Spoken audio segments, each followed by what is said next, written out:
विद्यार्थियों, आज के सेशन में आपका स्वागत है। 12वीं कक्षा का अर्थशास्त्र का हिंदी मीडियम का पहली बुक का एक टॉपिक आज हम करेंगे। पहली बुक है व्यष्टि अर्थशास्त्र।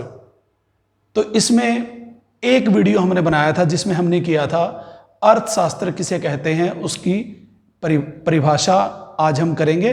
परिचय हमने किया था उसमें। तो आज हम विभिन्न विद्वानों द्वारा अर्थशास्त्र की दी गई विभिन्न परिभाषाओं का अध्ययन करेंगे। सबसे पहली परिभाषा जो दी गई थी वो थी धन संबंधी परिभाषा, और वो धन संबंधी परिभाषा एडम स्मिथ ने दी थी। एडम स्मिथ को अर्थशास्त्र का, आधुनिक अर्थशास्त्र का पिता भी माना जाता है, क्योंकि इससे पहले अर्थशास्त्र एक विषय के रूप में नहीं था, विभिन्न विषयों में थोड़ा थोड़ा आता था। एडम स्मिथ ने वो सारा कंपाइल किया और एक विषय के रूप में उसकी पहचान दी, इसलिए इसे आधुनिक अर्थशास्त्र का पिता भी कहा जाता है। एडम स्मिथ ने अर्थशास्त्र की परिभाषा जो दी है उसे धन संबंधी परिभाषा कहते हैं।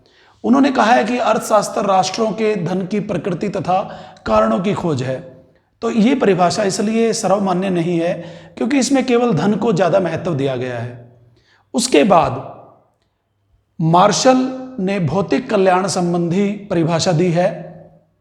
इन्होंने कहा है अर्थशास्त्र जीवन के साधारण व्यवसाय के संबंध में मानव जाति का अध्ययन है। यह व्यक्तिगत और सामाजिक कार्यों के उस भाग का अध्ययन करता है जिसका घनिष्ठ संबंध कल्याण प्रदान करने वाले भौतिक पदार्थों की प्राप्ति और उनका उपयोग करने से है।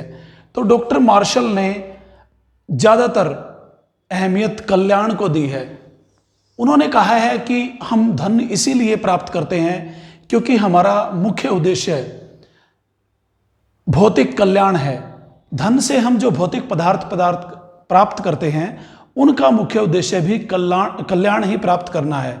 तो इसीलिए डॉक्टर मार्शल ने भौतिक कल्याण को ही महत्व दिया है और उन्होंने कल्याण की परिभाषा दी है।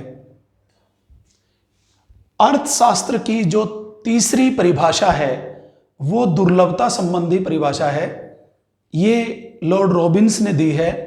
रॉबिन्स ने कहा है अर्थशास्त्र वह विज्ञान है जो विभिन्न उपयोगों वाले सीमित साधनों और उद्देश्यों से संबंध रखने वाले मानवीय व्यवहार का अध्ययन करता है।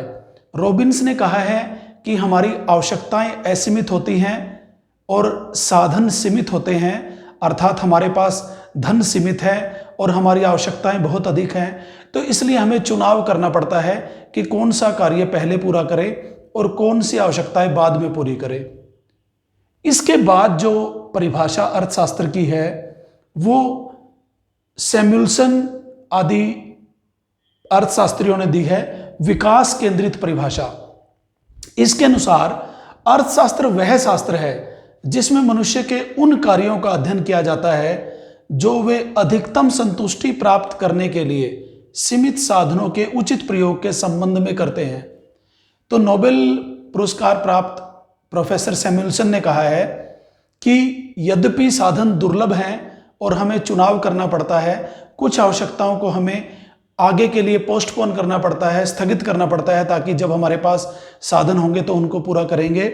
लेकिन वो कहते हैं कि साधनों का विकास हमारी परम आवश्यकता है, क्योंकि हम ये चाहते हैं कि अब की बार जो हम आवश्यकताएं पूरी नहीं कर पाए, आगे हम भविष्य में वो आवश्यकताएं अपनी पूरी कर सकें, और उसके लिए साधनों का विकास जरूरी है। और उसके लिए हमारे पास जो पैसे हैं, हमारी आय है, वो बढ़ना जरूरी है ताकि आगे हम अपनी आवश्यकताएं पूरी कर सकें। तो बच्चों, हमने देखा कि एडम स्मिथ ने धन संबंधी परिभाषा दी, मार्शल ने कल्याण संबंधी परिभाषा दी, रॉबिन्स ने दुर्लभता संबंधी, सैमुएल्सन ने विकास केंद्रित परिभाषा दी। लेकिन हर परिभाषा पूर्ण नहीं है, कुछ न कुछ उसमें कमी है।